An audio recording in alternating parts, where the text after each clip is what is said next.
كتاب الأبرار لفي عليين وما أدراك ما عليون كتاب مرقوم يشهده المقربون إن الأبرار لفي نعيم على الأرائك ينظرون تعرف في وجوههم نضرة النعيم يسقون من رحيق مختوم ختامه مسك وفي ذلك فليتنافس المتنافسون ومزاجه من تسنيم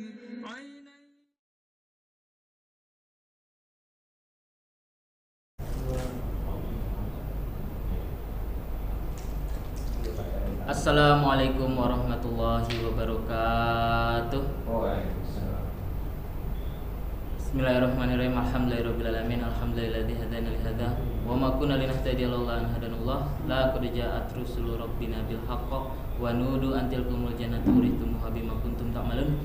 Asyhadu an la ilaha illallah wa asyhadu anna Muhammadan abduhu wa rasuluhu sallallahu alaihi wasallam wa ala alihi wa ashabihi amma. Alhamdulillahirabbil alhamdulillah jazakumullahu khairah. Alhamdulillah jazakumullahu khairah. Moga-moga Allah paring manfaat dan barokah. Untuk mengawali acara pada pagi hari ini ya, untuk tambah barokahnya ya kita mulai dengan bacaan Al-Qur'an. Monggo bapak-bapak, ibu-ibu, mas-mas, mbak-mbak yang sudah bergabung bisa dibuka mushaf Al-Qur'annya.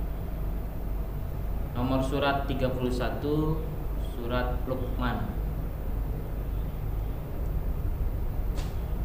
Dibuka ayat 12.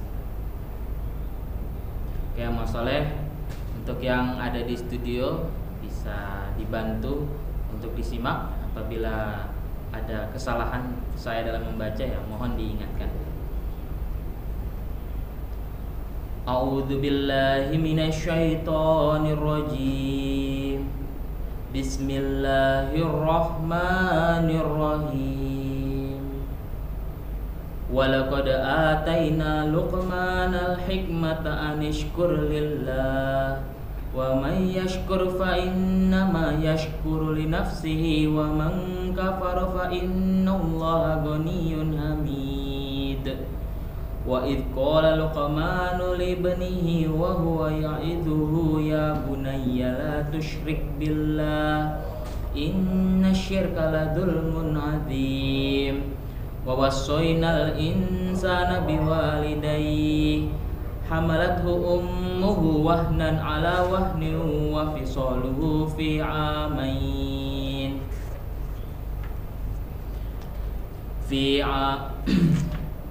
fi amaini anishkur li wa liwalidayk ilayyal masyir wa in jahadaka ala an tusyrika bima laysa laka bihi ilmun fala tuti'huma wa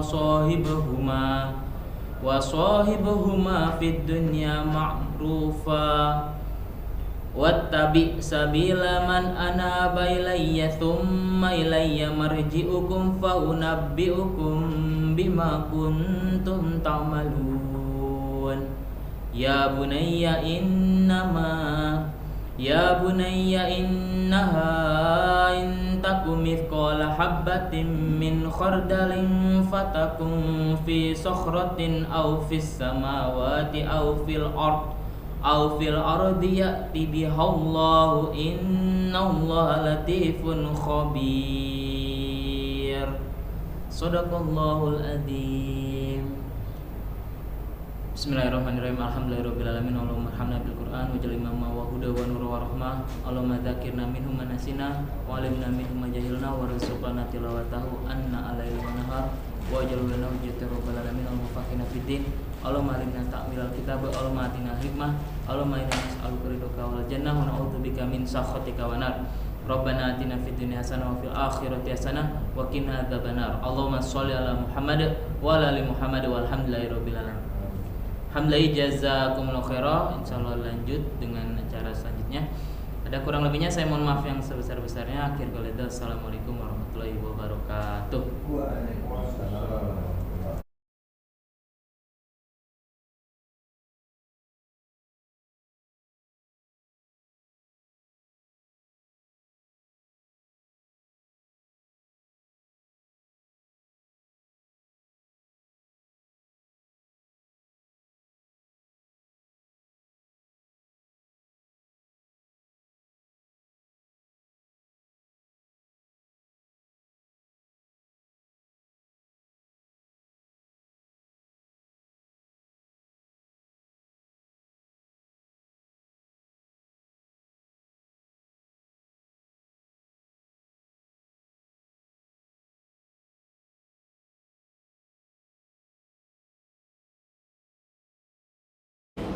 Tekan jam piro nggih bengi?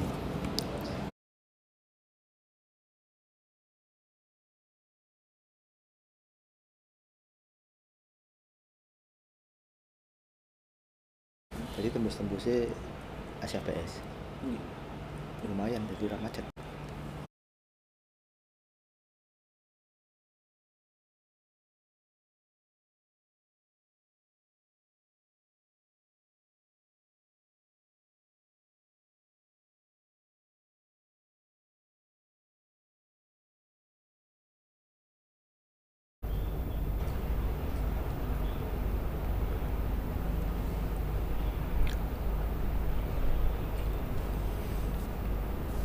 Assalamualaikum warahmatullahi wabarakatuh.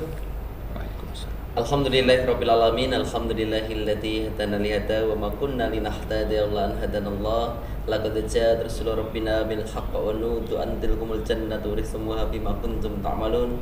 Asyhadu an la ilaha illallah wa asyhadu anna Muhammadar Rasulullah sallallahu alaihi wasallam wa ala alihi wa ashabihi amma ba'du. Alhamdulillahirabbil alamin. Yang terhormat Bapak Pembina Yayasan Pelita Dunia Insan Luhur Mulia atau Yayasan Pena Ilmu Jakarta Timur, yang kami hormati, juga narasumber kami alhamdulillah sudah hadir. Selamat datang kepada Bapak Haji Amiruddin Supartono, STR Kes Magister Manajemen. Ya, alhamdulillah pada kesempatan ini sudah hadir. Dan juga kepada Bapak Ibu seluruh peserta webinar pada kesempatan pagi hari ini dengan judul insyaallah nanti kita akan melangsungkan webinar dengan materi mengenal aspek tumbuh kembang anak serta gangguannya.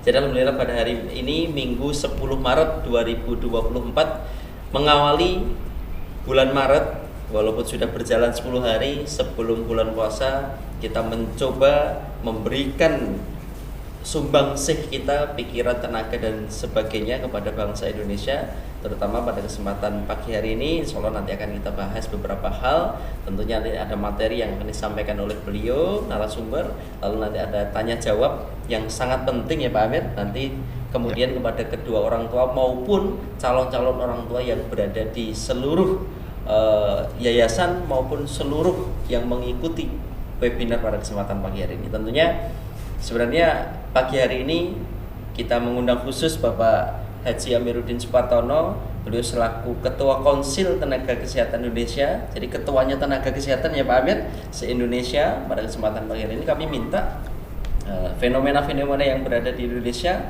salah satunya mengenai tumbuh kembang anak. Kalau Kementerian Bappenas itu pernah menyampaikan 9 juta anak di Indonesia itu mengalami stunting. Jadi harapannya dengan materi ini kita pun juga nanti bisa mengantisipasi hal-hal apa yang kemudian menjadi tidak baik untuk putra-putri kita atau generasi penerus, terutama generasi penerus Yayasan Pena Ilmu Jakarta Timur dan selebihnya kepada generasi penerus bangsa Indonesia. Pada kesempatan pagi hari ini insyaallah tidak panjang dan tidak lebar karena saya nanti akan menjadi moderator pada sharing session kesempatan pagi hari ini. Nanti akan diawali terlebih dahulu dengan penyampaian materi. Untuk itu penyampaian materi tumbuh kembang ini sangat penting. Bapak dan Ibu, saudara-saudara, keluarga silahkan menonton Zoom pada kesempatan pagi hari ini, webinar pada kesempatan pagi hari ini, insyaallah nanti sampai dengan jam 11 siang, 11 pagi ya. Nanti juga bisa dilihat di YouTube ada live streamingnya, setelah selesai juga bisa diulas kembali atau dilihat kembali.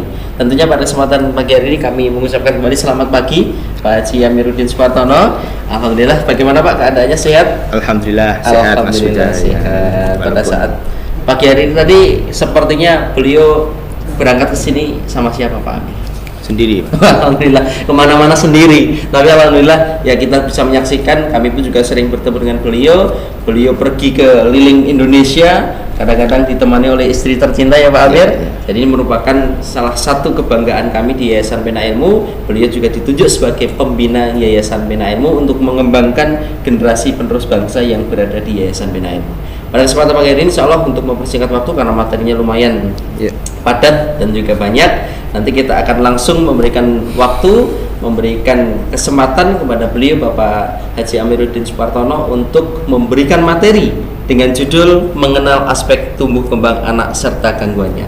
Mohon nanti bisa dijelaskan Pak Amir materinya. Nanti insya Allah setelah itu akan kami buka sharing maupun tanya jawab di Zoom maupun nanti bisa langsung chat kepada kami. Terima kasih, alhamdulillah, jazakumullah khairan. Selanjutnya seluruh waktu nanti akan kami berikan kepada Bapak Haji Amiruddin Supartono. Kami persilahkan.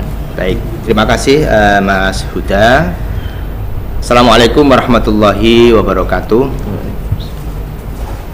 Alhamdulillahirabbil alamin, asyhadu an la ilaha illallah wa asyhadu anna Muhammadar Rasulullah sallallahu alaihi wasallam wa ala alihi wa ashabihi, amma ba'du. Alhamdulillahirabbil alamin, alhamdulillah jazakumullahu khaira, alhamdulillah jazakumullahu khaira. Semoga Allah senantiasa memberikan manfaat dan barokah.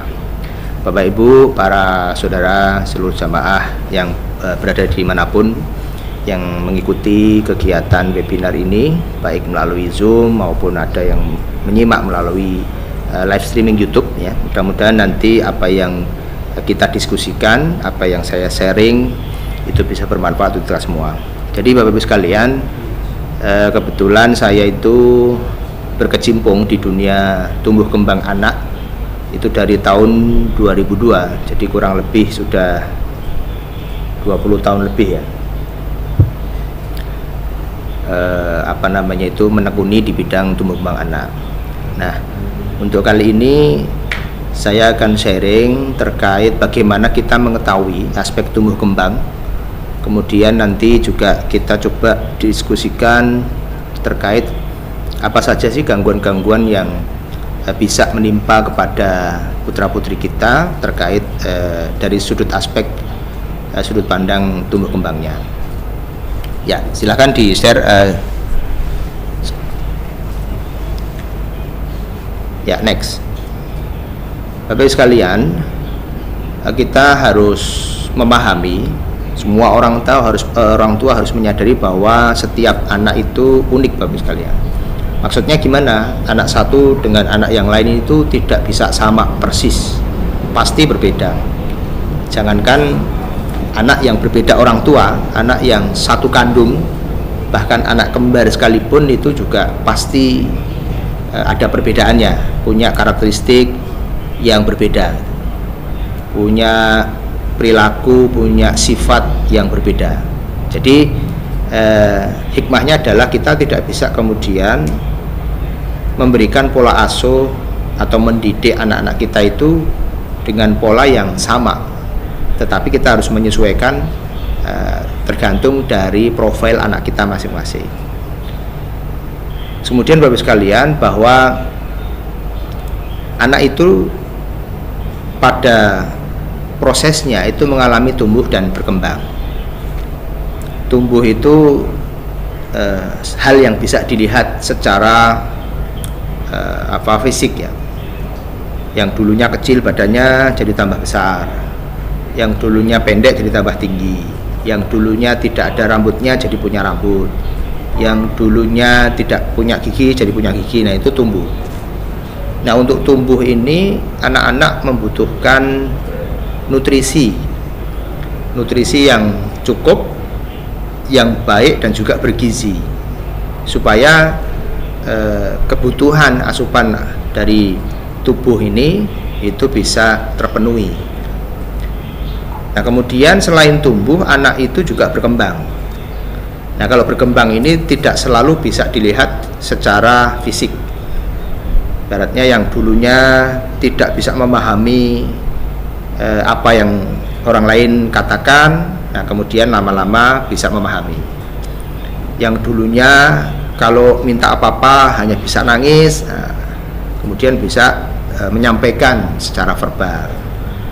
Yang dulunya tidak bisa berbagi mainan dengan teman, lama-lama bisa berbagi. Nah, ini namanya berkembang. Nah, untuk berkembang ini, Bapak Ibu sekalian, anak-anak itu butuh yang namanya stimulasi. Stimulasi baik secara sensoriknya maupun motoriknya. Nah, nanti di belakang akan saya jelaskan terkait pola tumbuh kembang anak. Ada namanya piramida perkembangan, mulai dari kemampuan sensorinya, kemudian motorik, kemudian persepsi, kemudian kognitif. Nah, terus juga kita harus juga bisa memahami terkait milestone. Milestone itu satu standar yang sudah dilakukan satu riset dan sudah disepakati oleh para ahli perkembangan di dunia terkait kemampuan-kemampuan yang harus dimiliki pada usia-usia tertentu. Jadi contoh seperti kalau usia sudah 9 bulan mamanya, ini milestone-nya, kemampuannya apa yang sudah harus dipunyai, yang harus dimiliki oleh anak 9 bulan. Contoh mamanya, anak 9 bulan itu harus mulai bisa rambatan, terus nanti mulai berjalan dan lain sebagainya. Kemudian nanti bicara itu usia berapa, kalau 1,5 atau 1-2 tahun harus sudah mulai ada beberapa kata yang keluar. Nah, ini maksudnya adalah agar kita bisa melihat apakah anak-anak kita itu sesuai dengan milestone yang ada. Nah, ternyata sudah umur 2 tahun lebih kok belum bisa jalan, padahal seharusnya sudah bisa jalan kalau menurut milestone-nya gitu. Nah, ini nanti orang tua juga sudah harus mulai aware dan mulai bisa konsultasi dengan profesional agar nanti anaknya dapat penanganan khusus. Kan berarti terjadi keterlambatan. Sudah usia 3 tahun kok belum bisa bicara. Nah, berarti ada keterlambatan karena secara milestone seharusnya 3 tahun itu sudah mulai bisa bicara. Nah, ini namanya milestone. Nah, nanti mohon Bapak Ibu bisa melihat itu. Biasanya di posyandu ketika Bapak Ibu imunisasi atau yang lain itu kan biasanya rutin ke posyandu. Itu biasanya dikasih KMS, itu kartu menuju sehat lah. Nah, di situ juga sudah ada satu grafik untuk memantau perkembangan anak, pertumbuhan anak. Nanti umur sekian beratnya naik apa turun, terus sudah bisa apa sampai kemudian usia sekolah gitu. Nah, ini yang harus kita perhatikan. Nah, pola tumbuh kembang ini kalau tadi sensorik nanti kita lihat piramidanya. Kemudian kalau pola tumbuh kembang secara motorik ini secara umum itu ada beberapa teori ya, yang dulu namanya cephalocauda. Cephalo itu kepala, kemudian caudal itu ekor. Jadi kalau bayi itu yang kemudian secara motorik, yang kemampuan motorik berkembang duluan itu kepala, nanti baru ke bawah. Itu teori ada seperti itu. Terus ada yang dari tengah ke samping. Jadi seperti pohon itu, jadi batangnya dulu baru cabangnya kemudian ranting. Terus kemudian dari yang dekat tubuh proksimal kemudian ke distal. Proksimal itu yang dekat tubuh, kemudian distal itu yang ujung tubuh. Terus dari sederhana ke kompleks. Nah, ini teori-teori yang itu dicetuskan oleh beberapa ahli tumbuh kembang terkait pola tumbuh kembang. Nah, namun sekarang ini sebenarnya teori ini sudah mulai mix ya. Karena jadi tidak bisa kemudian kita hanya mengacu pada satu teori, kemudian teori yang lain tidak dipakai. Nah, karena teori itu sekarang sudah komprehensif. Jadi sekarang perkembangan itu kadang-kadang itu harus dilihat secara komprehensif, secara holistik. Ya, next. Nah, Bapak Ibu sekalian, jadi seperti yang kita tahu, ada beberapa aspek tumbuh kembang, mulai dari kemampuan sensoriknya, kemudian kemampuan motoriknya, terus kemampuan bahasa, kemampuan sosial skillnya. Nah ini, jadi dan ini nanti biasanya akan terjadi secara berurutan. Nah, nanti saya akan jelaskan di belakang bagaimana urutan perkembangan, dan ini harus terstimulasi secara optimal agar nanti tumbuh kembangnya bisa baik. Ya, next. Nah, Bapak Ibu yang saya hormati, sebagai orang tua, kita sekarang sebetulnya sudah mudah untuk mengakses informasi untuk belajar terkait bagaimana tumbuh kembang anak. Jadi kalau dulu itu kan akses untuk mendapatkan informasi itu kan tidak semudah sekarang. Sekarang ini Bapak sekalian, kadang-kadang orang tua sudah semakin cerdas, karena untuk belajar hal-hal terkait putra putrinya itu sudah banyak bisa didapat, baik melalui buku, baik melalui media-media elektronik, media cetak, kemudian media internet gitu kan. Dan bahkan sekarang ini kadang-kadang orang tua itu sudah lebih cerdas daripada para profesional karena memang justru semakin banyak orang tua yang istilahnya ingin belajar bagaimana bisa mengoptimalkan tumbuh kembang anaknya. Nah, di sini akan saya jelaskan terkait bagaimana kita bisa mendeteksi. Paling tidak kita bisa mengevaluasi, kok anak saya seperti ini gitu kan, profilnya entah itu kok anak kita kok ngomongnya telat, kok anak kita kok kemudian kemampuan akademiknya nggak bagus, kok anak kita kemudian perilakunya suka iseng dengan temennya, kok anak kita kemudian tidak bisa disiplin dan lain-lain. Nah, ini kita coba belajar bagaimana bisa melihat atau mendeteksi sebetulnya ini penyebabnya apa. Karena ini sangat penting supaya nanti kita bisa menentukan apa yang harus kita lakukan untuk menangani gangguan anak kita. Karena profil dari anak itu biasanya akan bisa kita tracing bahkan jauh sebelum anak kita lahir. Nah, biasanya kalau ada orang tua yang konsultasi ke saya, itu akan saya trace, akan saya telusuri lagi, saya tanya terkait bagaimana riwayat kehamilan dari ibu. Jadi biasanya ini namanya prenatal, fase sebelum kelahiran. Saya tanya tuh mulai dari ketika ibunya hamil. Jadi ibu waktu hamil dulu apakah usianya itu usia yang memang berisiko tinggi atau tidak. Contoh umpamanya ketika ibu itu hamil itu sudah di atas 40. Nah, itu high risk gitu. Risiko untuk anak nanti potensi gangguan tumbuh kembang, gangguan perkembangan itu lebih tinggi dibandingkan ketika ibu hamil itu masih di bawah 40 atau bahkan di bawah 30. Nah, terus kemudian waktu hamil ini apakah pernah punya riwayat di sakit yang parah gitu kan, sakit yang parah atau bahkan sampai kemudian dirawat di rumah sakit dalam waktu yang lama. Karena kalau sakit kemudian dirawat itu berarti ada konsumsi obat-obatan yang dikonsumsinya itu dalam waktu yang cukup lama.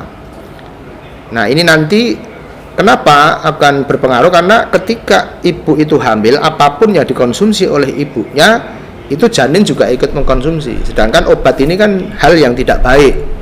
Ibaratnya banyak sekali bahan-bahan kimia yang tidak sehat untuk janin. Walaupun ketika dokter memberikan resep, obat-obatnya itu sudah dipilihkan obat-obatan yang aman untuk janin lah gitu ya. Tapi kalau itu dikonsumsi dalam waktu yang lama, entah itu sedikit atau banyak, biasanya janin juga mengalami dampak dari konsumsi yang lama tadi. Terus kemudian saya juga biasanya menanyakan ketika ibu hamil apakah punya gangguan dalam mentalnya, gangguan dalam psikologisnya, apakah ibu sering stres, apa ibu sering tertekan gitu kan. Nah kadang-kadang gini, banyak yang ketika hamil anak pertama kemudian berjauhan dengan suami, nah ini stresornya juga lebih tinggi dibandingkan ketika hamil anak pertama itu didampingi suami gitu kan. Jadi ketika hamil anak pertama suaminya dinas di luar kota jauh, sehingga stresornya itu tambah tinggi, apalagi tidak ada yang menemani gitu kan, tidak ada orang tua yang menemani atau kerabat yang menemani. Nah ini juga menimbulkan stresor yang tinggi.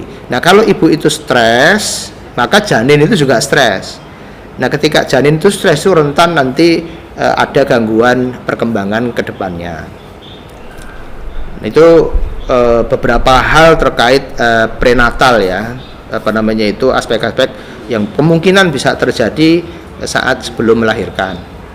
Nah kemudian fase perinatal. Fase perinatal itu saat melahirkan. Nah ini juga perlu kita coba ketahui supaya nanti tadi kita mendeteksi apakah ada potensi gangguan tumbuh kembang yang diakibatkan oleh proses kelahiran. Pertama biasanya saya nanya, apakah prosesnya itu pas melahirkan itu normal atau sesar? Dan orang tua yang konsultasi ke saya itu mayoritas itu ketika saya bertanya lahirnya normal atau sesar, jawabannya mayoritas sesar. Berarti kan proses lahirnya saya sudah tidak normal kan. Pertanyaan saya normal atau sesar, berarti kan sudah tidak normal karena sesar tadi. Karena gini Bapak Ibu sekalian, ketika anak lahir normal kemudian lahir sesar itu ada perbedaan, walaupun ya sebenarnya sama-sama sebetulnya lahir gitu kan. Tapi ketika lahir normal itu ada proses di mana si janin ini, si bayi ini juga dia punya effort untuk bisa keluar dari rahim ibunya. Tidak hanya ibunya yang mendorong, tapi si bayi ini juga punya effort. Nah ketika dia berusaha keluar dari rahim ibunya itulah itu terjadi kontraksi otot dari si bayi, sehingga kekuatan ototnya itu biasanya lebih baik. Biasanya ya, tidak ada istilahnya ini perbandingan dengan yang sesar tadi, biasanya lebih kuat dibandingkan yang sesar. Nah sesar itu ketika bayi lahir itu dia pasif kan, dikeluarkan gitu kan, dia tidak aktif untuk berusaha juga ikut keluar dari rahim ibunya. Jadi memang ada perbedaan antara apakah bayi itu lahirnya secara sesar maupun normal. Terus kemudian apakah waktu melahirkan itu air ketubannya bagaimana kondisinya? Kadang-kadang ada ibu yang ketika lahir itu ketubannya sudah kering ya kan, sudah pecah duluan baru lahir dan lain-lain. Terus kemudian ketika lahir itu apakah ada proses-proses yang dilakukan atau tindakan-tindakan yang dilakukan seperti umpamanya diinduksi, diberi rangsangan supaya keluar. Terus kemudian apakah kemudian divakum gitu kan, divakum, disedot gitu supaya gampang keluar. Jadi ada beberapa tindakan yang memang ini bisa jadi menjadi salah satu potensi anak ini gangguan tumbuh kembang. Kenapa divakum itu potensi untuk gangguan tumbuh kembang? Karena gini Bapak sekalian, yang namanya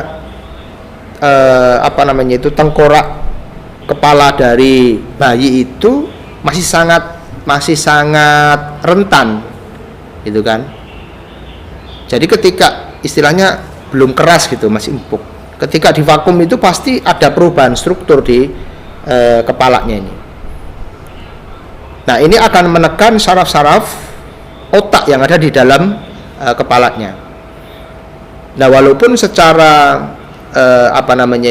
secara anatomis saraf-saraf otak itu atau otak itu kan bersifat plastis ya. Plastis itu ketika ada perubahan struktur dia akan kembali seperti semula. Tetapi ketika kembali seperti semula itu tidak bisa 100% recovery. Di saraf otak itu ketika sudah ada perubahan secara struktur, biasanya itu tidak akan bisa kembali 100%. Jadi ketika otak sudah lesi atau ada cedera dan lain sebagainya, ada perubahan struktur, tidak akan bisa sembuh 100% sempurna. Sama seperti umpamanya ketika seseorang mendapatkan serangan stroke. Jadi kita sudah stroke, otak terjadi gangguan, itu biasanya ada gejala sisanya. Jadi penderita stroke itu nggak akan bisa pulih 100%. Nah, ya ada gejala sisa. Nah, anak kita ketika ada vakum juga gitu, vakum mungkin saking kencengnya, kemudian ada penekanan di saraf otak. Nah, ini walaupun dia salah struktur kembali itu tidak akan bisa 100%. Nah, ini biasanya ada namanya lesi atau kelemahan di saraf otak atau cacat otak lah istilahnya. Nah, itu nanti tergantung area mana yang itu lesi tadi, yang lemah tadi. Apakah area sensoriknya, apakah area motoriknya, apakah area bicaranya, apakah area kognitifnya, dan lain sebagainya. Karena ini otak ini jutaan saraf-sarafnya, dan itu mengatur berbagai macam sistem yang ada di dalam manusia. Nah, itu baru perinatal waktu melahirkan. Terus kemudian begitu lahir itu kita juga lihat apakah langsung nangis apa tidak. Karena kalau anak bayi itu tidak langsung nangis, itu biasanya dokter ataupun bidan ataupun perawat yang membantu kelahiran itu berusaha nih supaya si bayi ini bisa nangis. Karena Bapak sekalian, ketika bayi itu baru lahir, asupan yang dibutuhkan pertama itu oksigen. Oksigen itu nanti akan dibutuhkan otak untuk bisa bekerja saraf-sarafnya. Nah, ketika kemudian anak ini tidak langsung nangis, entah itu berapa detik ya, nah kemungkinan saraf otak itu lack of oxygen, kekurangan oksigen. Nah, tadi ketika terjadi sesuatu, biasanya saraf-saraf otak itu akan berubah strukturnya, terganggu istilahnya kerjanya. Nah, itu tidak akan bisa kembali 100%, akan ada lesi, kelemahan di area saraf otak, tergantung nanti area mana. Nah, makanya kemudian biasanya saya tanya tuh, Bu, waktu anaknya lahir langsung nangis enggak gitu. Umpamanya ya nangis, tapi sempat umpamanya 1 detik 2 detik tidak nangis gitu kan, atau nangis tapi tangisannya tidak kenceng umpamanya. Nah, itu juga nanti ada namanya, kalau di dokter Obgyn itu namanya Apgar score, untuk menilai kualitas dari bayi ketika setelah lahir. Apgar score itu di situ dilihat bagaimana penampakan kulitnya, bagaimana suara tangisannya, bagaimana gerak matanya, tangannya, dan lain-lain. Nah, itu nanti kalau kemudian skornya itu di atas 5, Apgar score itu maksimalnya 10. Kalau di atas 5 berarti cenderung normal. Tapi kalau ternyata Apgar skornya di bawah 5, nah ini cenderung red flag lah, harus hati-hati dilihat nanti supaya tidak ada gangguan ke depannya. Nah, tadi nangis apa tidak, kemudian itu Apgar skornya berapa, terus kemudian bayinya itu tadi kuning apa biru atau gimana, terus masuk ke inkubator apa enggak. Karena hasil riset, bayi-bayi yang ketika lahir itu masuk inkubator itu potensi untuk gangguan tumbuh kembangnya itu lebih tinggi dibanding dengan anak-anak yang tidak masuk ke inkubator. Karena begitu masuk inkubator istilahnya berarti ada hal-hal yang memang terganggu di dalam sistem anak itu. Nah, kemudian Bapak sekalian, itu perinatal. Nah, kemudian postnatalnya setelah lahir itu juga biasanya saya tanya nih, contoh umpamanya anak ibu netek apa tidak. Jadi pertanyaannya netek apa tidak, bukan ASI atau tidak. Kalau saya tanya ASI biasanya mayoritas memang dikasih ASI, tapi tidak langsung netek gitu kan. Tapi kalau netek itu ya langsung bisa ke sumbernya langsung, ke ibunya langsung. Kalau ASI ya banyak yang sekarang karena waktunya tidak ada, ibu-ibu itu ASInya dipompa, disimpan di kulkas gitu kan, nanti dimasukkan ke botol buat minum bayinya. Nah, kadang-kadang satu kulkas itu isinya ASI semua sampai bapaknya ikut minum gitu kan, salah ini. Nah, ini kenapa ini berbeda antara netek dengan ASI? Karena kalau ASI itu tadi dimasukkan lewat dot. Nah, ketika bayi itu mengkonsumsi ASI-nya melalui dot, itu biasanya lidah ini akan statik, hanya di bawah dotnya itu aja, tidak bisa luas gitu kan. Nah, ini nanti kemampuan oralnya akan berbeda ketika dibandingkan dengan anak yang netek. Karena kalau netek itu lidah itu relatif dia bisa lebih dinamis. Nah, bisa ke atas ke bawah, kanan kiri, muter-muter gitu kan, sambil dimainin gitu kan. Nah, ini kemampuan oralnya itu bisa lebih baik. Rata-rata itu mayoritas sudah lebih baik dibandingkan dengan anak yang tidak pernah netek atau mengkonsumsi ASINya dengan DOT. Nah, nanti dampaknya ke depan itu kemampuan oralnya, kemampuan verbalnya, kemampuan bicaranya. Nah, makanya anak-anak dengan kemampuan bicara yang tidak bagus, namanya itu ya, terus kemudian telat bicara, itu rata-rata mayoritas dulunya nggak netek biasanya, itu kan. Nah, terus kemudian selanjutnya saya tanya apakah si bayi ini merangkak apa tidak. Tuh, merangkak apa tidak? Karena salah satu fase yang sangat krusial penting untuk mematangkan saraf-saraf otak itu adalah aktivitas ketika bayi itu merangkak. Karena seperti kita ketahui Bapak sekalian, otak ini terdiri dari dua hemisfer atau belahan otak, hemisfer dextra belahan otak kanan dan hemisfer sinistra belahan otak kiri. Nah, dua belahan ini membutuhkan satu stimulasi untuk bisa berkembang. Jadi otak itu ada jaras-jarasnya gitu kan. Serabut-serabut otak yang di situ untuk bisa bertambah banyak, berkembang, itu membutuhkan stimulasi gerak dari anggota tubuhnya atau anggota gerak. Nah, ketika anak merangkak itu memberikan stimulasi yang konstan dan resiprokal gitu kan. Konstan itu terus menerus, resiprokal itu gantian kanan kiri. Jadi ketika anggota gerak kanan itu bergerak gitu kan, itu akan menstimulasi hemisfer sinistra atau belahan otak kiri. Ketika anggota gerak kiri yang beraktivitas atau bergerak, maka akan menstimulasi hemisfer dextra belahan otak kanan. Nah, itu terus sehingga nanti ini jaras-jaras otaknya semakin berkembang dengan lebih baik. Nah, kadang-kadang orang tua itu justru salah kaprah ketika kemudian anaknya nggak merangkak, langsung berdiri, langsung jalan, itu senang gitu kan. Wah, anak saya hebat Pak, alhamdulillah nggak pakai merangkak, langsung berdiri, langsung jalan, langsung lompat-lompat, langsung lari gitu kan. Nah, ini kan justru hal yang pemahaman yang kurang tepat, karena justru fase merangkak ini fase yang sangat dibutuhkan oleh anak kita supaya nantinya itu mendapatkan stimulasi yang optimal.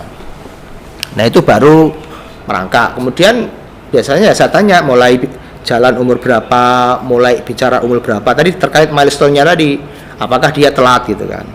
Nah, kalau telat ya berarti memang ada hal yang perlu diperbaiki gitu kan. Beda dengan anak yang normal. Terus kemudian riwayat keluarga. Tadi kalau riwayat kehamilan sudah pernah saya sampaikan tadi di terkait postnatal prenatal tadi, kehamilannya seperti apa. Karena kalau tadi yang saya sampaikan, kalau ibu itu usia ketika hamil itu di atas 40, itu biasanya lahir itu ada gangguan di kromosomnya.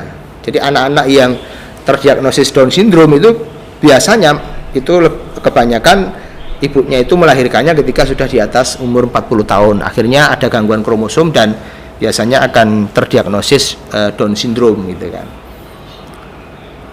Nah, terus kemudian riwayat keluarga ini karena ada beberapa gangguan tumbuh kembang yang memang sifatnya itu genetik. Ya, jadi bisa diturunkan. Kayak umpamanya autis. Nah, autis ini kan teorinya itu ada yang menyebutkan bahwa itu ada gen gitu kan, keturunan. Makanya kadang kalau ada riwayat, oh dulu ininya pernah ada yang kayak gitu, ada yang pernah autis, nah bisa jadi itu genetis gitu kan, diturunkan. Tapi kalau autis ini memang masih banyak teori ya, kita belum tahu penyebab aslinya apa. Tapi ada teori-teori, salah satunya teori genetik tadi. Ya, nanti lain waktu kita bicara terkait gangguan-gangguan yang lebih spesifik. Nah, kemudian pola asuh. Nah, ini sangat penting. Kalau kemarin sudah diberikan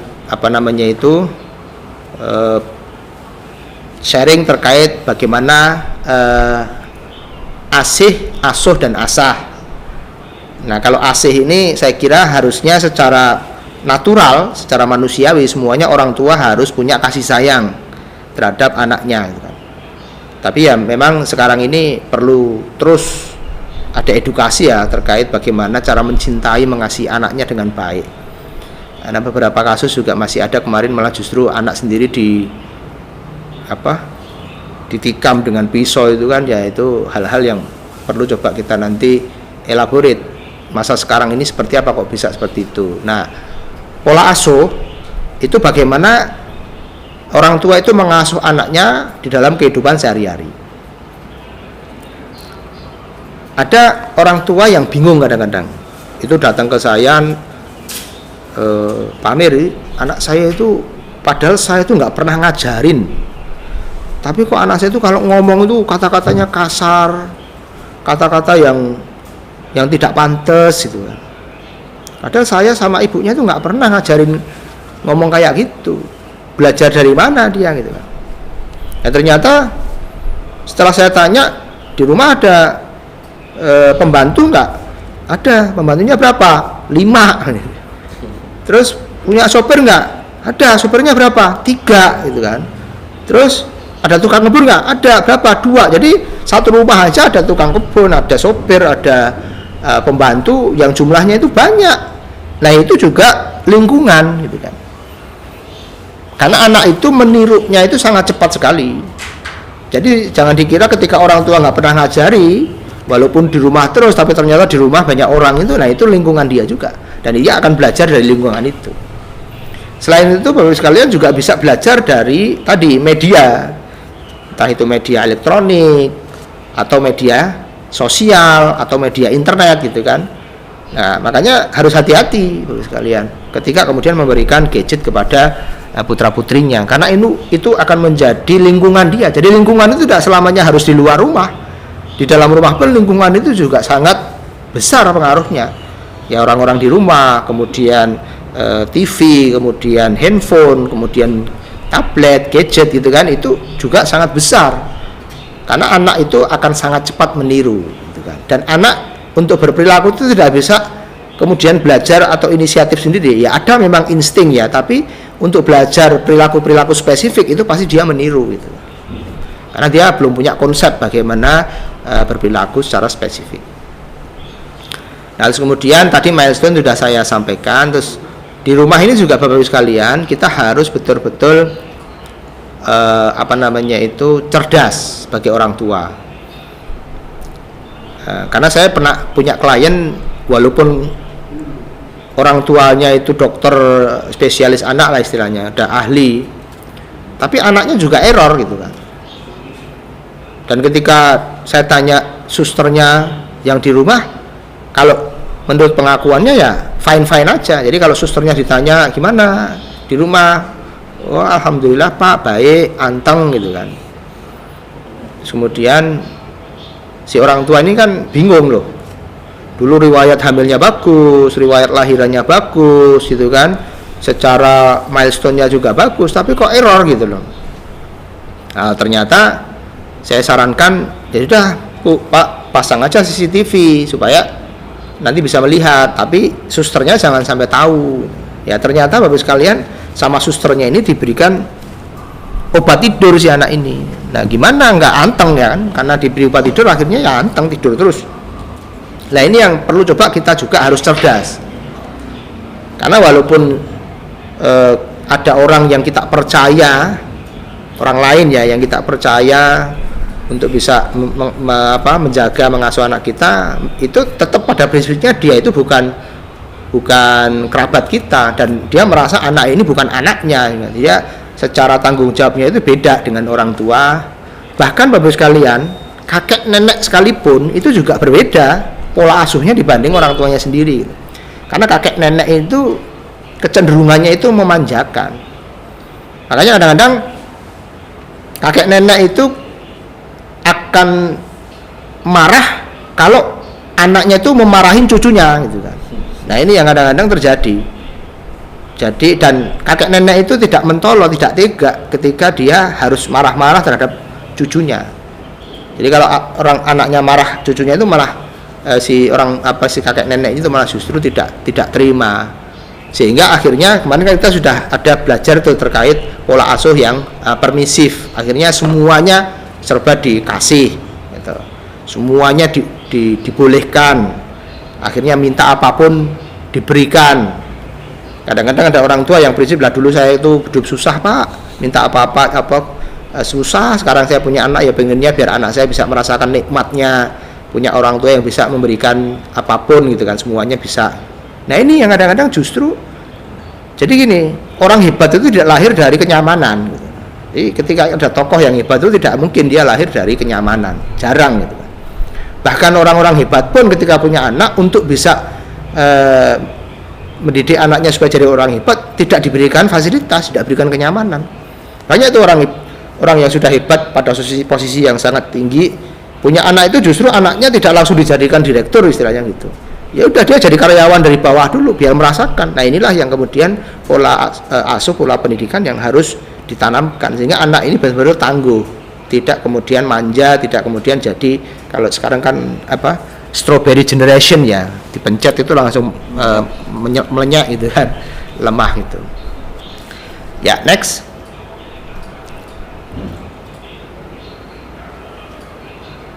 Nah, di bawah sekalian. Jadi stimulasi untuk berkembang. Tadi kan kita bicara tumbuh dan kembang. Kalau tumbuh itu ya tadi nutrisi. Nah, termasuk salah satu tantangan di Indonesia ini kan angka stunting itu masih cukup tinggi. Ini salah satu yang perlu kita coba atasi. Salah satunya ya dengan nutrisi yang baik, nutrisi yang bergizi, nutrisi yang seimbang. Nah, itu untuk tumbuhnya. Nah, tapi stunting itu dampaknya juga nanti ke perkembangan juga. Tidak hanya kemudian cukup diberikan nutrisi saja, tapi juga harus ada stimulasi untuk perkembangannya. Stimulasi itu mulai dari stimulasi sensorik, stimulasi motorik, kemudian kognitif, kemudian stimulasi untuk bicara, kemudian stimulasi untuk sosial skillnya atau berinteraksi. Nah sebetulnya Bapak sekalian, stimulasi-stimulasi ini bisa didapat ketika anak kita bermain, ini loh. Nah problem-problem yang dialami oleh anak-anak itu kurangnya bermain ketika dia masih butuh untuk bisa mengaktualisasikan atau mendapatkan stimulasi tadi.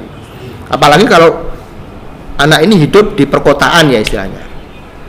Hidup di perkotaan yang space untuk dia bermain itu sudah tidak ada.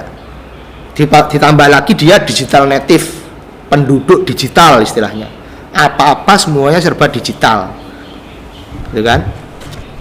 Terus kemudian apalagi dia tinggalnya di apartemen, tidak kenal tetangga, tidak kenal warung, tidak kenal pasar gitu kan. Ibaratnya tidak pernah ngambah lemah istilahnya, tidak pernah nyentuh tanah itu kakinya itu. Bagaimana itu tanah ya, semuanya nyentuhnya lantai langsung ke mobil, udah habis itu mainnya ke mall, tidak pernah nyentuh tanah.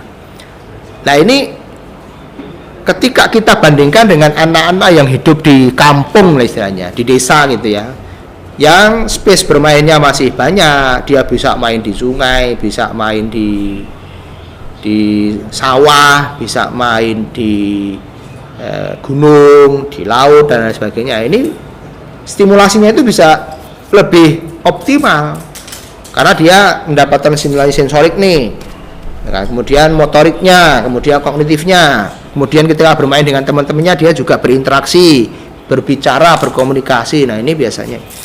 Nah makanya anak-anak kita ini harus sering banyak distimulasi untuk bermain.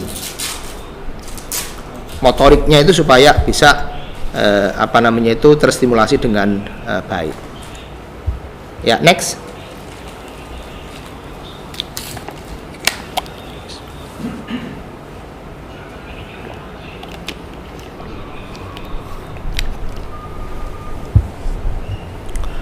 Nah ini Bapak Ibu sekalian, stimulasi itu ada periode keemasannya, ada usia keemasannya. Ketika kita memberikan stimulasi ini dampaknya, impactnya itu sangat besar.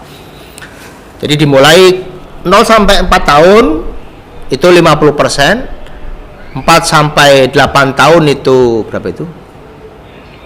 30%, kemudian di atasnya itu istilahnya 20%. Jadi antara 0 sampai 8 tahun ini paling besar golden age-nya. Maksudnya apalagi ya perkembangan atau kematangan sensori motorik itu biasanya tercapai usia 7 tahunan lah. Maka kenapa kemudian SD itu mulai usia 7 tahun, karena diharapkan sensori motoriknya sudah mulai matang di usia itu, sehingga sudah siap untuk mengikuti rutinitas tantangan di sekolah. Nah, Benjamin Bloom itu menyampaikan bahwa 50% kemampuan belajar seseorang ditentukan pada usia 4 tahun pertamanya. Jadi kalau Bapak Ibu punya anak 4 tahun pertama ini stimulasinya tidak maksimal, gitu kan? Itu mempengaruhi 50% dari kemampuan belajar seseorang. Makanya ketika saya punya klien yang kemudian konsultasi, kok anak saya akademiknya nggak bagus ya itu tadi saya tracing, ternyata dia sensori motoriknya itu tidak terstimulasi dengan maksimal. Usia 0 sampai 4 tahunnya ini yang harusnya disimulasi secara maksimal itu tidak diberikan. Nah, terus kemudian 30% itu akan berkembang pada 4 tahun berikutnya, 4 sampai 8 tahun. Jadi tadi 0 sampai 4 tahun itu 50%, kemudian 4 tahun berikutnya itu 30%. Nah, hal-hal yang dipelajari seseorang sepanjang hidupnya dibangun atas dasar ini 0 sampai 8 tahun. Sehingga ketika 0 sampai 8 tahun ini tidak diberikan stimulasi yang optimal, ya jangan harap anak kita akan bisa baik dalam hal kemampuan belajarnya. Nah, 20% sisanya itu berkembang pada usia 10 tahun berikutnya. Jadi kita punya golden periodnya, golden age-nya itu antara 0 sampai 8 tahun Bapak Ibu sekalian. Nah, ini pentingnya kenapa kemudian saya menyampaikan agar para calon orang tua, para orang tua muda ini juga mulai sudah aware terhadap hal ini. Jangan sampai nanti begitu sudah gede kok anak saya kok kayak gini banyak gangguan-gangguan yang seharusnya itu tidak terjadi ketika kita bisa memberikan penanganan yang tepat terhadap anak kita. Ya, next.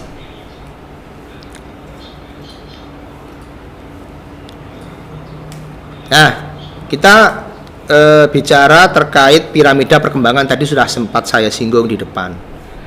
Jadi piramida perkembangan itu nanti ada level paling bawah sampai ke level yang paling atas. Level paling bawah ini nanti merupakan pondasi dari sistem yang ada di atasnya. Ibarat bangun rumah Bapak sekalian, ini adalah pondasinya. Di mana-mana namanya pondasi ini ya harus kokoh untuk menopang bangunan di atasnya. Kalau pondasinya nggak kokoh, nggak kuat, itu bangunan di atasnya itu nanti kualitasnya tidak akan bisa terjamin. Nah, kematangan sistem di bawahnya itu akan mempengaruhi sistem di atasnya, terus gitu kan. Nah, sehingga ketika kemudian ada gangguan di aspek yang paling atas ini, yang harus kita lihat ya sistem di bawahnya ini bagaimana. Nah, cara kerjanya ini secara berurutan Bapak sekalian.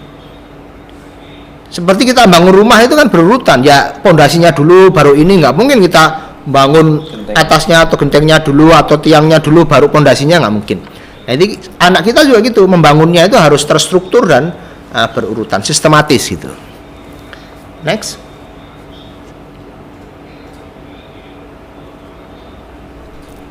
Nah, ini Bapak sekalian. Jadi pondasi atau bangunan piramid yang paling bawah yang dikatakan foundation atau fondasinya itu adalah basic sensory skill. Basic sensory skill atau kemampuan sensori dasar. Nah, kalau sistem sensori itu secara awam kita kenal panca indera.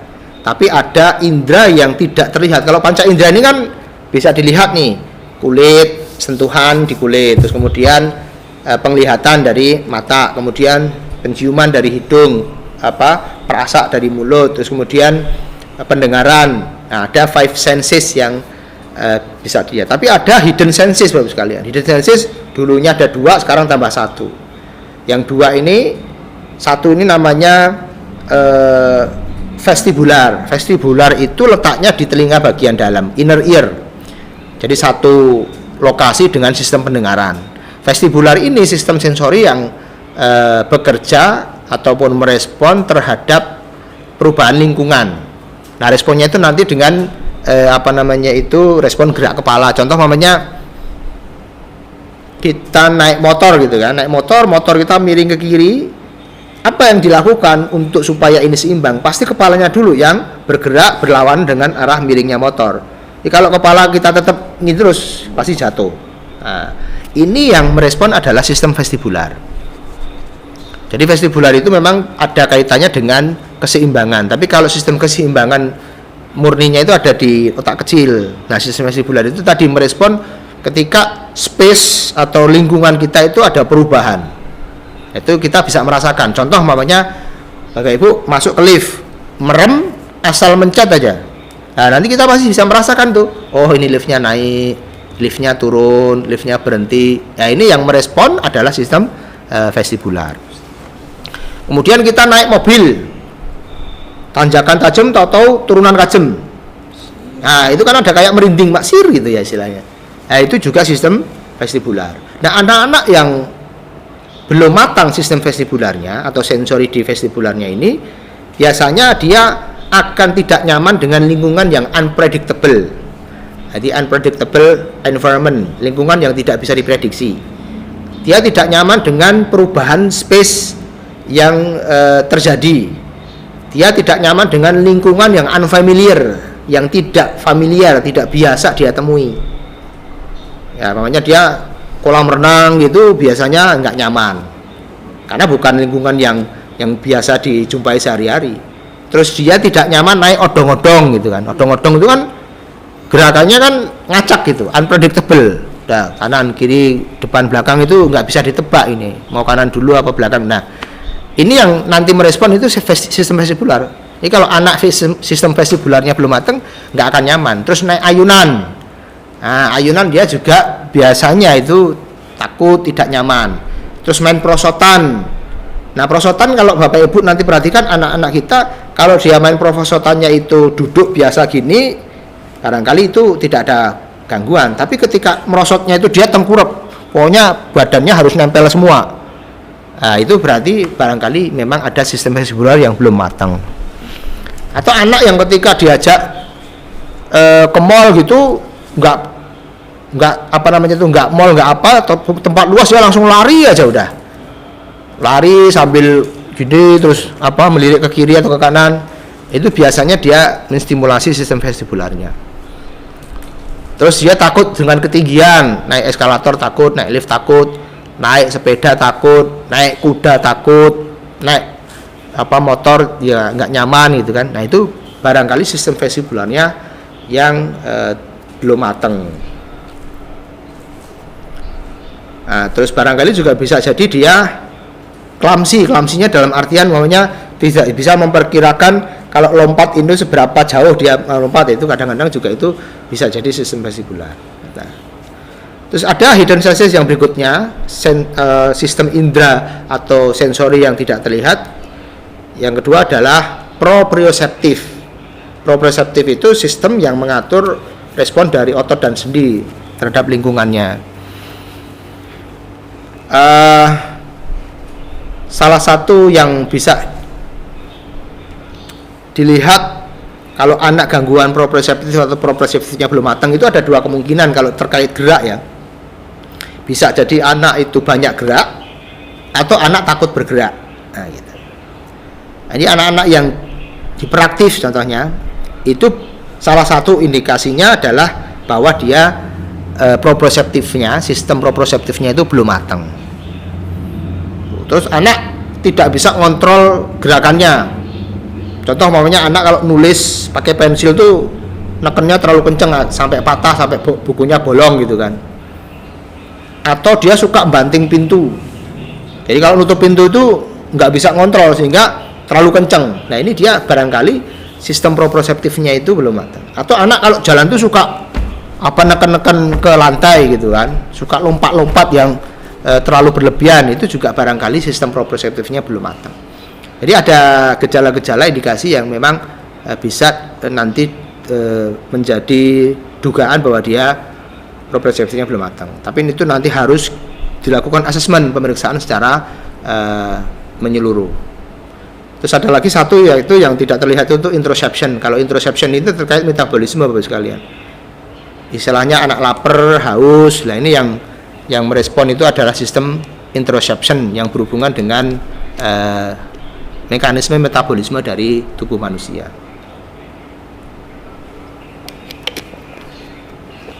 Nah kemudian bangunan di atasnya itu terkait dengan kemampuan motorik. Motorik itu ya ada koordinasi, ada lateralisasi, ada eye hand coordination, koordinasi mata tangan, bilateral coordination, koordinasi antara kanan kiri gitu kan. Terus kemudian body awareness dari badannya dia.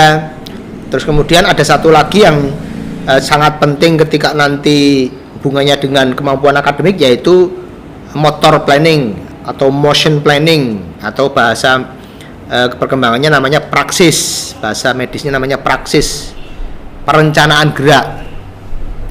Perencanaan gerak itu contoh mamanya kalau kita main badminton kemudian kok itu ada di depan kita.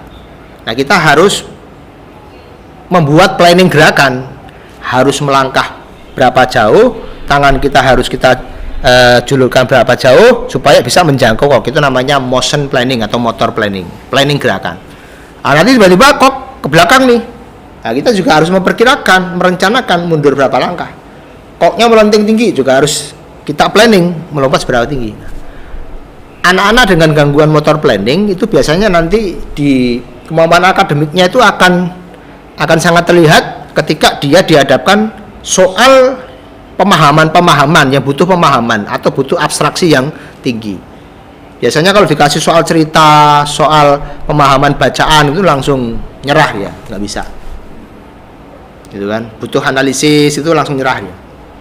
Nah makanya ketika anak itu, kamu tak susah banget sih memahami, nggak gini aja nggak ngerti-ngerti, makanya gitu kan. Itu bukan berarti anak kita itu bodoh, gitu kan. Bisa jadi ketika memang dia sensori motoriknya tadi dia ada gangguan di motor planningnya. Nah ini yang kemudian biasanya saya cek aja tuh, saya cek gerakan menyerang tubuh, gerakan yang butuh planning itu kacau biasanya. Nah ini berarti bukan karena anak itu bodoh atau kemampuan kecerdasannya nggak bagus, tapi ternyata memang gangguan di motor planningnya. Nah, kemudian piramida atau bangunan piramida di atasnya itu terkait itu persepsi. Jadi kalau tadi gerak, ini persepsinya. Gerak itu kan harus ada persepsinya. Persepsinya itu ke kanan, ke kiri, seberapa jauh, seberapa tinggi, yaitu namanya persepsi. Itu. Terus kemudian di atasnya itu ada paling tinggi adalah academic skill. Academic skill itu satu level dengan kemampuan bicara. Maka ketika anak kemudian bicaranya nggak bagus, bicaranya telat umpamanya ya, itu biasanya saya lihat tuh bangunan di bawahnya seperti apa. Nah kalau anak-anak itu tidak matang di piramidanya ini, nanti biasanya akan sangat banyak masalah biasanya dijumpainya itu ketika sudah usia sekolah, usia SD gitu kan. Nah nanti kalau ini tidak ditangani dengan baik, bisa membuat masalahnya lebih besar lagi ketika apa yang dihadapi itu semakin kompleks. Karena tantangan akademik itu juga semakin naik kelas itu semakin berat, ditambah lagi kompleksitas dari sosial environment-nya, lingkungan sosialnya, teman-temannya juga semakin lebih beragam dan itu butuh tantangan yang lebih berat lagi. Ya, next. Nah ini Bapak sekalian, itu tadi hampir sama ya. Kalau ini digambarkan dengan bangunan rumah tadi. Jadi ada bangunan yang memang sebagai pondasinya, ada yang bangunan sebagai di situ bangunan atasnya ini. Kemudian ada bangunan yang di atasnya lagi sampai ke bangunan atapnya. Semakin ke atas itu semakin kompleks. Makanya tadi perkembangan itu mulai dari simple ke kompleks. Dan itu bangunannya tadi sensori, motorik, persepsi, kognitif sampai ke kemampuan akademiknya. Next.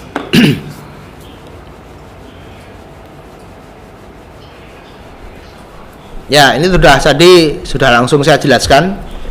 Jadi supaya tidak diulangi lagi. Next.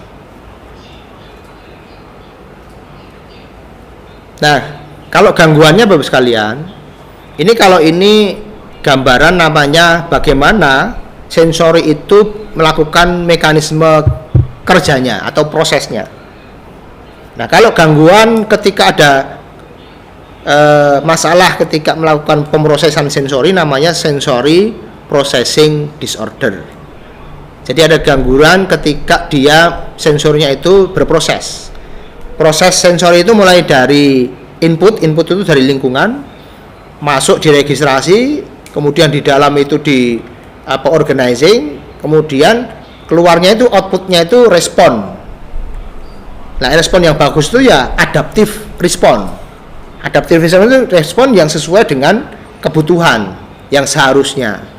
Nah, anak-anak yang gangguan SPD ini, sensory processing disorder, antara input kemudian outputnya, responnya itu tidak sesuai dengan yang seharusnya.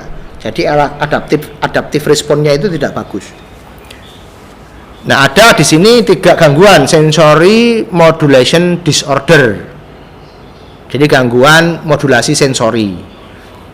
Jadi gini Bapak sekalian, setiap sistem sensori itu ada namanya ambang batas rangsang atau threshold. Namanya thresholdnya normalnya di tengah ini. Terus kita bicara terkait proprioceptif tadi, terkait gerak ya, yang sering terjadi. Kalau anak yang normal di tengah ini, tapi kalau anak yang kemudian itu ada gangguan namanya sensory over responsive, berarti responnya itu over. Nah, ini kondisinya namanya hyper sensitif. Contoh di proprioceptif tadi yang mengatur gerak, anak normal segini sudah cukup. Tapi kalau over responsif responnya terlalu tinggi, itu berarti dia ambang batas rangsangnya di atas normal. Kalau anak normal itu bergerak segini cukup, dia harus bergerak lebih banyak lagi karena ambang batas rangsangnya di atas normal. Makanya responnya menjadi over. Itu. Tapi ada juga anak yang sensory under responsive. Dia berarti ambang batas rangsangnya di bawah normal. Kalau anak normal bergeraknya yang normalnya segini, dia baru bergerak sini sudah nggak mau gerak lagi, takut bergerak. Nah, ini under responsive. Nah, gitu. Jadi dia memang karena sistemnya itu tidak normal, di bawah normal, akhirnya responnya itu under, takut bergerak. Jadi ada yang memang dia justru banyak gerak, tapi ada juga yang takut gerak. Kalau ini hiperaktif, kalau ini namanya hipoaktif yang di bawah. Itu. Ada yang kemudian yang ketiga itu sensory craving. Kalau sensory craving itu dia lebih disorganize gitu. Dia mencari segala stimulasi, pokoknya nggak bisa tenang. Nah, semua stimulasi dia cari gitu kan, untuk kemudian mencukupi kebutuhan stimulasi yang sangat tinggi di dalam sistem sensoriknya. Nah, ini sensory modulation disorder. Terus ada juga yang sensory based motor disorder. Jadi gangguan sensori yang berdasar pada motoriknya. Nah, itu ada 2, itu kan. Ada yang gangguan dispraksia itu tadi yang terkait praksis tadi saya jelaskan terkait praksis ya, perencanaan gerak. Ketika perencanaan geraknya nggak bagus, berarti ada namanya dispraksia. Terus kemudian ada namanya postural disorder. Postural disorder berarti gangguan posturnya, karena postur ini sebagai base, sebagai kerangka utamanya ketika dia atau anak kita itu melakukan aktivitas motorik. Jadi ketika anak itu ada gangguan postural, entah itu ototnya, entah itu secara anatomisnya gitu kan, entah itu tonusnya, nah itu biasanya ada gangguan. Nah, terus kemudian yang ketiga adalah sensory discrimination disorder. Jadi dia tidak bisa membedakan input sensori dari lingkungan secara baik. Makanya sentuhan di kulit dia tidak bisa membedakan ini kasar apa lembut, Itu kan. Terus kemudian kalau auditori juga gitu, ini suaranya keras apa kenceng. Ya, pokoknya semua inputnya itu tidak sesuai dengan yang seharusnya. Itu namanya dia tidak bisa mendiskriminasikan, membedakan terkait sensori yang masuk ke dalam tubuhnya. Ya, next.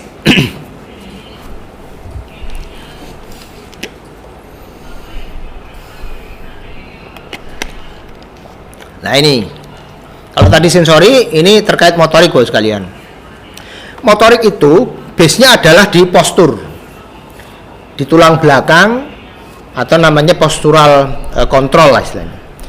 Postural ini ada secara anatomis di tulang belakangnya bagaimana? Apakah ada gangguan secara atau apa namanya itu secara anatomis itu ada gangguan apa tidak? Apakah terlalu bungkuk? Apakah terlalu ke belakang? Apakah jadi ada 3 bentuk itu, ada kyphosis yang terlalu bungkuk, ada apa namanya itu skoliosis yang muter-muter gitu.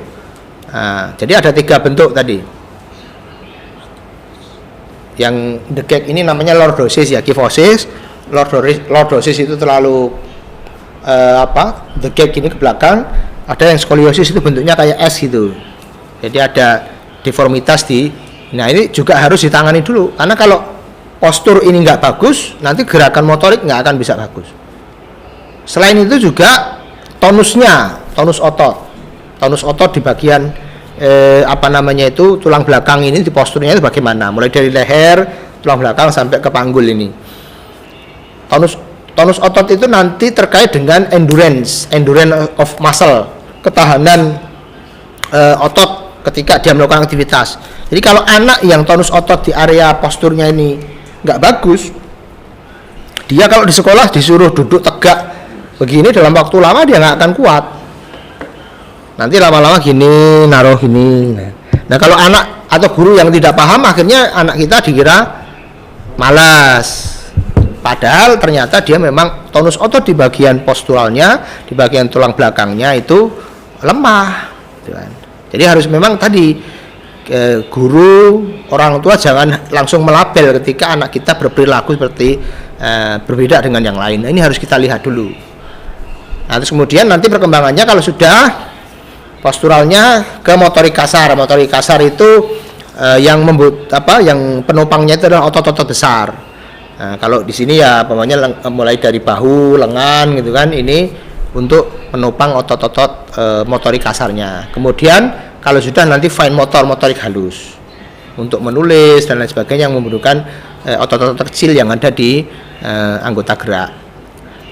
Nah itu harus tadi sistematis, harus berurutan, posturalnya dulu, gross motor dulu, baru fine motor. Kalau anak belum bisa nulis, itu tidak bisa langsung diajarin menulis, harus dicek dulu posturalnya gimana, dia duduk tegak ini sudah kuat belum, kemudian otot besarnya ini sudah stabil, sudah kuat belum, baru kita lihat otot-otot kecilnya. Nah kalau sudah, baru kemudian memang prasyarat atau komponen-komponen yang dibutuhkan untuk bisa nulis itu sudah terpenuhi dan sudah adekuat memenuhi syarat, baru kemudian kita latih menulis gitu kan. Jadi tidak bisa kemudian anak tidak bisa menulis langsung diajari nulis. Yang terjadi nanti dia bisa nulis tapi kualitasnya nggak akan bagus.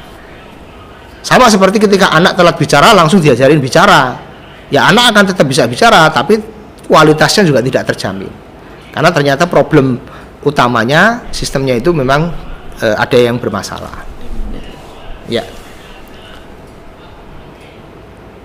Nah ketiga aspek ini saling berkaitan dan harus matang secara berurutan. Ya, next. Nah kalau kognitif ini setara dengan kemampuan bicara, kemudian kemampuan akademik gitu kan. Hasil riset atau penelitian membuktikan adanya pengaruh yang sangat signifikan bahwa gangguan sensori motorik itu akan mempengaruhi kemampuan kognitif atau akademik anak. Jadi ketika anak kita akademiknya nggak bagus, belum tentu anak kita bodoh. Itu yang harus kita pegang prinsipnya. Kita harus lihat dulu kemampuan sensori motoriknya bagaimana. Ya, next.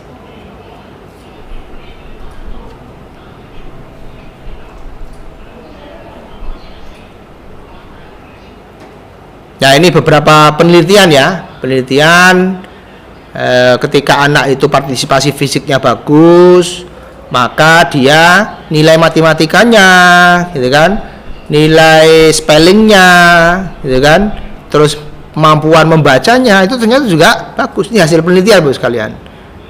Jadi nanti harus kita cek nih anak kita sensori motoriknya sudah matang apa belum. Next.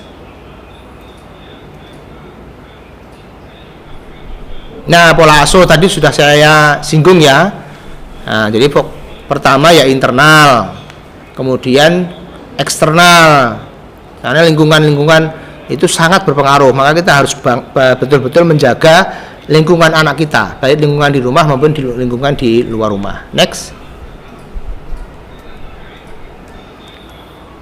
Nah, ini Bapak sekalian, otak itu kalau secara konsep fungsinya ya itu ada dibagi, ada kiri dan kanan. Fungsi otak kiri dan fungsi otak kanan. Otak kiri itu lebih ke arah yang detail, logika yang urut gitu kan, yang sistematis, dia hitam putih gitu kan. Nah, sedangkan kalau otak kanan itu lebih ke global, kemudian emosi, kemudian ruang dan waktu, acak gitu kan, tidak sistematis. Ini berbeda gitu kan antara kanan dan kiri. Ya, next.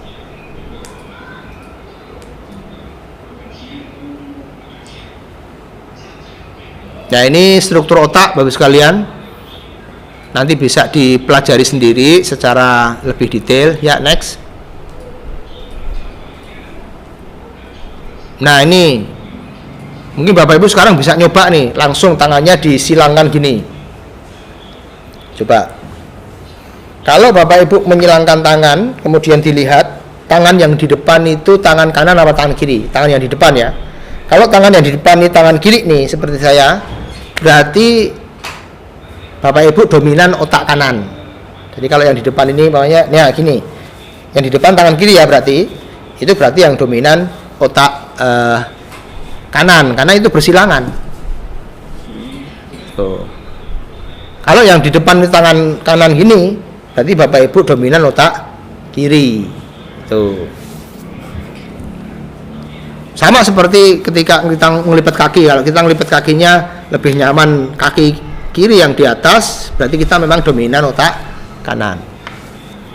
Ya, next.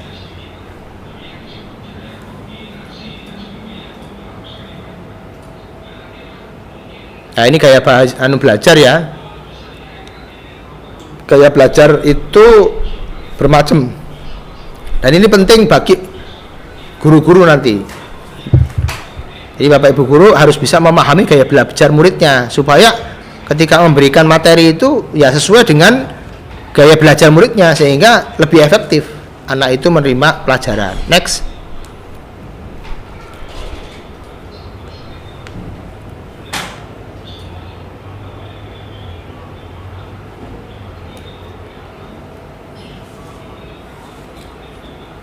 Kalau berdasarkan sensori itu ada 3 gaya belajar terkait visualnya, auditorial, atau taktil kinestetik.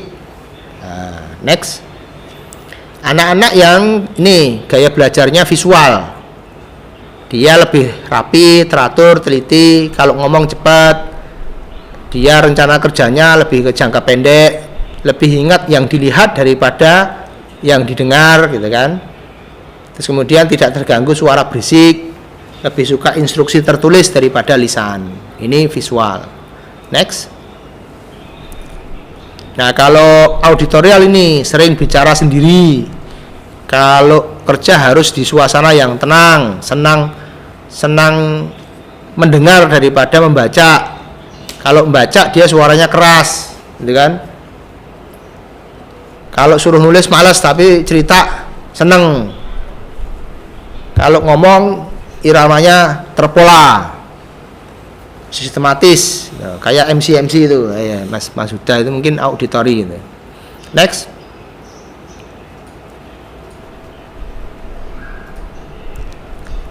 Terus kemudian ini kalau kinestetik itu belajarnya dengan melihat kejadian, gitu kan? Senang menggunakan bahasa tubuh, sulit tinggal diam, kan nggak susah ya? Apa susah diem?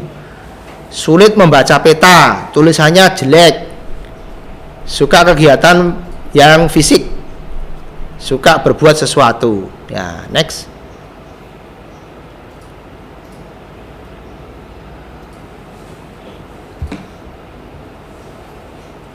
Nah, ini salah satu strategi pembelajaran ya. Jadi kalau kita belajar dengan media audiovisual, seperti ini kita belajarnya kan audiovisual ya. Itu efektivitasnya itu cuma 20%, Bapak Ibu sekalian. Apalagi lewat Zoom, dengerinya sambil ngantuk atau sambil nyuci, Bapak Ibu yang sambil nyuci, sambil gosok, sambil netein anaknya, sambil main sama suaminya gitu kan. Nah, itu cuma 20%. Ibaratnya dengerin saja, konsentrasi dengan audiovisual itu cuma 20%. Nah, makanya nanti saya berharap setelah selesai itu bisa diulang-ulang. Makanya nanti insya Allah kan ada di YouTube ya, nanti bisa didengarkan ulang. Terus belajar dengan menyaksikan demo atau ada simulasi. Jadi ada prakteknya, tapi kita cuman melihat saja. Itu 30% efektivitasnya. Terus belajar dengan cara berdiskusi. Nah, itu 50%. Makanya nanti setelah ini kita akan diskusi ya. Silahkan. Supaya lebih efektif, ibaratnya pengetahuan yang didapat itu banyak. Nah, ini kan lumayan nih 50%. Nah, belajar melalui praktek dan latihan itu 75%. Jadi kalau Bapak Ibu kemudian sudah dapat ilmu, nanti kemudian dipraktekkan, itu hasil efektivitas belajarnya 75%. Nah, belajar dengan cara mengajari orang lain itu lebih tinggi lagi 90%. Kalau kemudian Bapak Ibu sudah memahami apa yang disampaikan, kemudian bisa menyampaikan ke orang lain dan orang lain juga paham, itu berarti sudah 90%. Jadi semakin pasif, semakin rendah efektivitasnya. Semakin aktif, semakin tinggi efektivitasnya. Jadi silakan Bapak sekalian nanti bisa dipraktekkan, kemudian kalau perlu sharing ke teman-temannya. Mudah-mudahan semakin banyak yang bisa memahami terkait aspek tumbuh kembang ini. Ya, next. Ya, makasih. Alhamdulillah. Jazakumullahu khairan. Mudah-mudahan bisa berkenan. Bila taufiq hidayah. Assalamualaikum warahmatullahi wabarakatuh. Waalaikumsalam warahmatullahi wabarakatuh. Alhamdulillahirrahmanirrahim. Alhamdulillah jazakallahu khairan Pak Amir. Tadi sudah dijelaskan banyak hal, Bapak-bapak, ibu-ibu seluruh peserta. Jadi ternyata kalau kita bicara tentang tumbuh kembang ya Pak Amir, saya rasa ini sampai zuhur tidak cukup waktunya. Ya, betul. Karena kalau apalagi orang tua muda seperti saya ini yang baru memiliki balita 6 bulan, jadi ternyata ketika tadi disampaikan banyak hal yang belum kita ketahui. Ya. Atau bahkan beberapa orang yang kami lihat, contohnya tadi tumbuh kembang ternyata fase merangkak itu harus didahului terlebih dahulu sebelum berjalan. Ya. Tapi ada juga fenomena yang anak itu ngesot langsung berjalan atau mungkin ternyata berjalan tanpa melalui merangkak. Ternyata itu juga tidak begitu baik gitu kan untuk tumbuh kembang. Dan tadi teman-teman atau mungkin seluruh peserta webinar juga sudah mendengarkan langsung bagaimana penjelasan-penjelasan. Nah, ini sudah ada pertanyaan Pak Amir. Jadi ada beberapa pertanyaan yang mungkin bisa kita sampaikan. Kebetulan pertanyaan yang masuk ini sama seperti yang ingin saya tanyakan. Nah, tadi di materi yang paling terakhir terkait dengan potensi belajar visual, auditorial maupun dengan kinestetik. Ini kan masing-masing konsep atau masing-masing potensi belajar kan ada 3 hal itu Pak.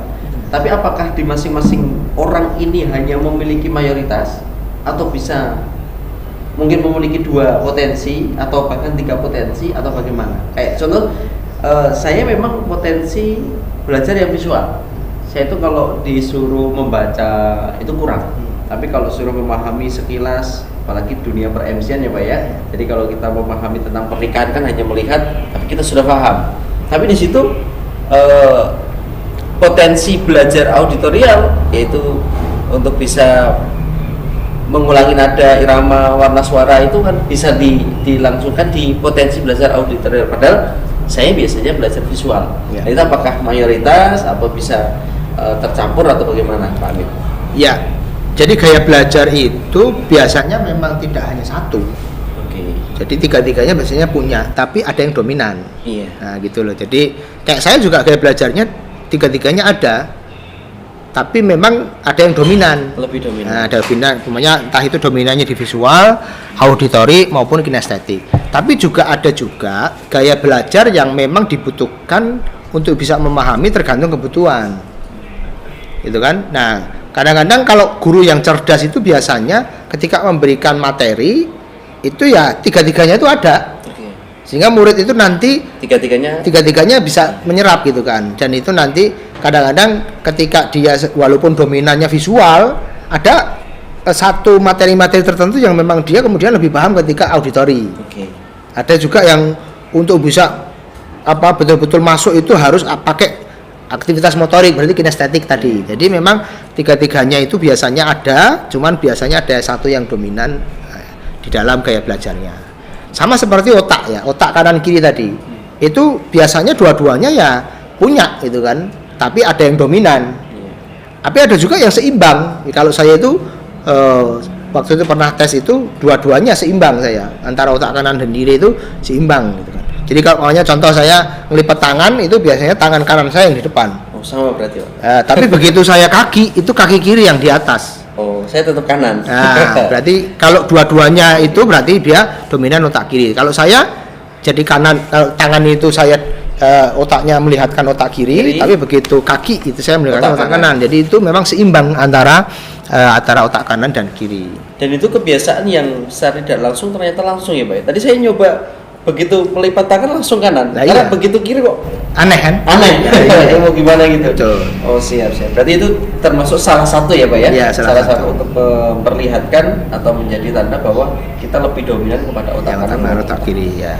Terus mungkin ada pertanyaan dari peserta yang online di YouTube maupun di Zoom juga kami persilahkan. Oh, ini masuk lagi Pak Amir. Ini ada pertanyaan, berapa lama penanganan dalam anak yang proprioceptif? Ya. Nah, ini penanganannya atau berapa lama prosesnya itu? Ya, kalau untuk lama dan istilahnya waktunya seberapa lama itu kita tidak bisa memastikan. Kan kalau gangguan proprioceptif itu berarti tadi antara biasanya itu anak ada yang hiperaktif, ada yang hipoaktif gitu kan, anak yang nggak bisa diam. Nah, stimulasinya ini nanti tergantung banyak aspek juga. Pertama, namanya aspek apakah anak ini kooperatif apa tidak. Terus kemudian aspek nanti kemudian lingkungannya seperti apa. Aspek dukungan orang tua. Nah, aspek kemudian sekolahnya seperti apa. Jadi setiap anak itu nanti speednya dan juga timelinenya itu berbeda-beda. Ada yang cepat, ada yang sedang-sedang, ada yang butuh waktu yang lama gitu kan. Nah, yang penting adalah kalau untuk stimulasi sensorik itu pertama semakin dini semakin baik.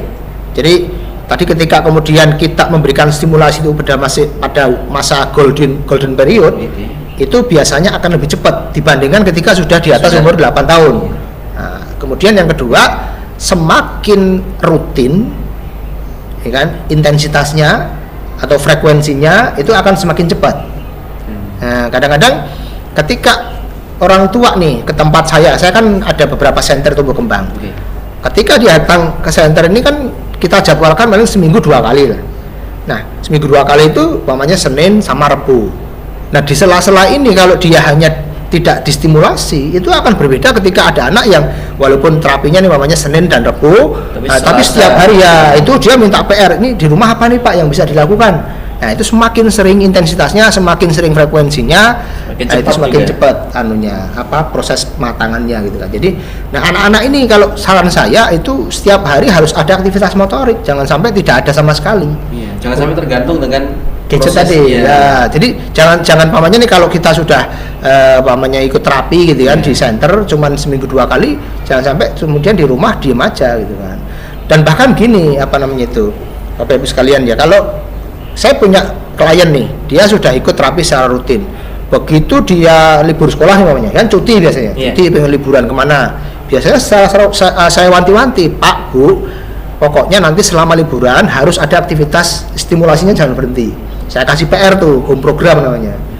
Nah kalau ini tidak dilakukan, maunya dia cutinya 2 minggu nih, besok 2 minggu nggak dikasih apa-apa nih, begitu balik lagi ke center, udah mundur biasanya.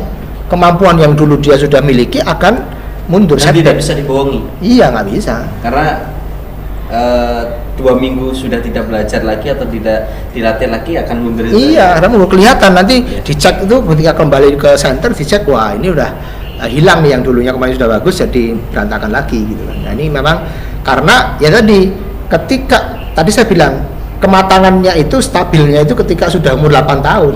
Di bawah itu tuh masih naik turun, masih belum stabil. Ya sudah 8 tahun, Nah, sudah baru. stabil, Nah. selebihnya itu sudah Ya, nah kalau sudah 8 tahun, basic sensorinya, motorik basicnya itu sudah oke. Nanti tantangannya atau problemnya, gangguannya akan beralih lebih ke arah kognitif, lebih ke arah social interaction. Nah, gitu loh. Jadi lebih ke arah akademiknya biasanya seperti itu. Berarti memang tergantung daripada Betul. perkembangannya, tergantung kita, lingkungan juga, Betul. orang tua juga. Ya. Jadi tidak termasuk hanya senternya saja atau tumbuh kembang yang tadi program yang diikuti. Terus selanjutnya ini ada pertanyaan lagi Pak Amir. Nah ini terkait dengan lingkungan. Bagaimana kita sebagai orang tua bisa membina anak kita dari pengaruh negatif dari luar? Karena memang lingkungan teman sekolah, lingkungan bermain, lingkungan masyarakat kita itu majemuk. Jadi bagaimana nih pola asuhnya orang tua ini supaya bisa benar-benar anak ini ketika bermain, ketika di lingkungan ini benar-benar pengaruhnya baik, tidak negatif itu. Sementara itu tadi dengan kesibukan orang tua, dengan kerepotan orang tua atau dengan tidak adanya waktu orang tua untuk bisa mengontrol putra putrinya. Maksud kami yang paling bagus, efektif dan efisien mengontrol anak-anak kita untuk bisa tetap berkata atau berbuat baik bagaimana? Ya. Kunci pertamanya itu adalah komunikasi. Jadi gini, kita akan bisa mengontrol lingkungan anak kita ketika komunikasi terbangun dan anak ada keterbukaan terhadap orang tua. Ketika itu berjalan, lingkungan apapun kita bisa mengontrol.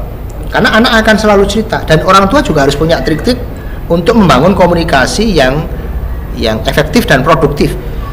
Contoh gini umpamanya ya, ketika anak kita pulang dari sekolah, itu pertanyaannya itu pertanyaan yang kemudian betul-betul menggambarkan lingkungan yang ada di sekolah. Contoh, nah tadi pas di sekolah ada nggak temanmu yang itu kamu suka, yang baik sama kamu? Nah terus nah itu tadi kan nanti cerita. Kemudian kalau teman yang suka usil ada nggak? Dia usilnya gimana gini. Jadi ketika itu pertanyaannya kemudian kita bisa menyusun, mendesain bahwa itu nanti bisa menggali informasi terkait lingkungan ya, kita bisa memberikan input. Oh ya sudah, berarti besok-besok kalau teman-teman yang ini kalau bisa jangan dideketin. Kalau main dengan yang ini tadi yang baik sama kamu. Nah, jadi dan itu harus dibangun sedini mungkin supaya nanti semakin besar pun ketika dia dewasa pun tetap akan nyaman untuk cerita, dan orang tua jangan kemudian menghakimi. Jadi bermain dengan ini. Nah, kemudian ini kamu kalau main ini ya, jadi kita memberikan gambaran. Nah, kalau istilahnya kan kalau Nabi saja memberikan gambaran terkait teman itu kan, kalau kamu bersahabat dengan minyak wangi, ya itu kamu akan ikut wangi. Kalau dengan pandai besi ya kamu akan ikut kena itunya apinya. Jadi istilahnya kita membuat satu gambaran yang bisa diterima dengan baik oleh anak, dan kita tidak menghakimi anak. Wah, anak kita berarti kamu gimana sih kayak gitu ditemenin gitu kan bisa. Nah, jadi akhirnya anak menjadi tertekan dan tidak nyaman untuk cerita lagi. Nah, itu jadi supaya ini terbangun sampai gede nanti dia nyaman cerita karena tidak dihakimi, dan kemudian itulah sebagai salah satu cara kita mengontrol lingkungan gitu. Tapi kalau anak sudah blocking, sudah nggak mau cerita, wah itu berat itu. Jadi kita nggak akan bisa ngontrol lingkungan di luar seperti apa. Karena kita ketika anak sudah di luar kan kita nggak tahu dia temennya siapa, dia apa yang dilakukan. Dan PR-nya adalah saat ini belum semua orang tua seperti itu. Nah itu yang kemudian terjadi kalau sudah seperti itu, orang tua sering menghakimi, yang terjadi manipulatif. Dia akan bercerita supaya orang tua senang aja, padahal di luarnya tidak seperti itu. Tapi kalau dari awal kita bangun komunikasi yang tidak menghakimi, komunikasi yang friendly dalam tanda kutip, kita seperti teman. Karena ketika nanti usia anak kita itu remaja, dia akan sering curhatnya ke teman, karena dengan teman kan nggak pernah dihakimi, gitu kan? Karena dengan orang tua akhirnya justru dimarah-marahi, dihakimi. Nah, ini yang dari awal harus kita bangun. Akhirnya tertutup dengan orang tua. Betul. Makanya PR. Alhamdulillah materi ini sangat, sebenarnya kalau kita ulas jauh lebih banyak lagi itu luar biasa Pak, karena menyangkut orang tua bagaimana peduli terhadap anak, bagaimana perkembangan masa depan anak, termasuk tadi kalau disampaikan ternyata sekian puluh persen dari kehidupan kita itu terpengaruh dari usia 0 sampai 8 tahun.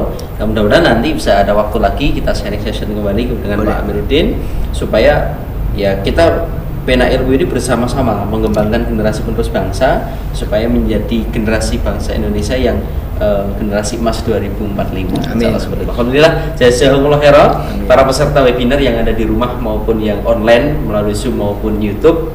Tentunya masih banyak hal yang insya Allah nanti akan kami berikan di waktu-waktu selanjutnya.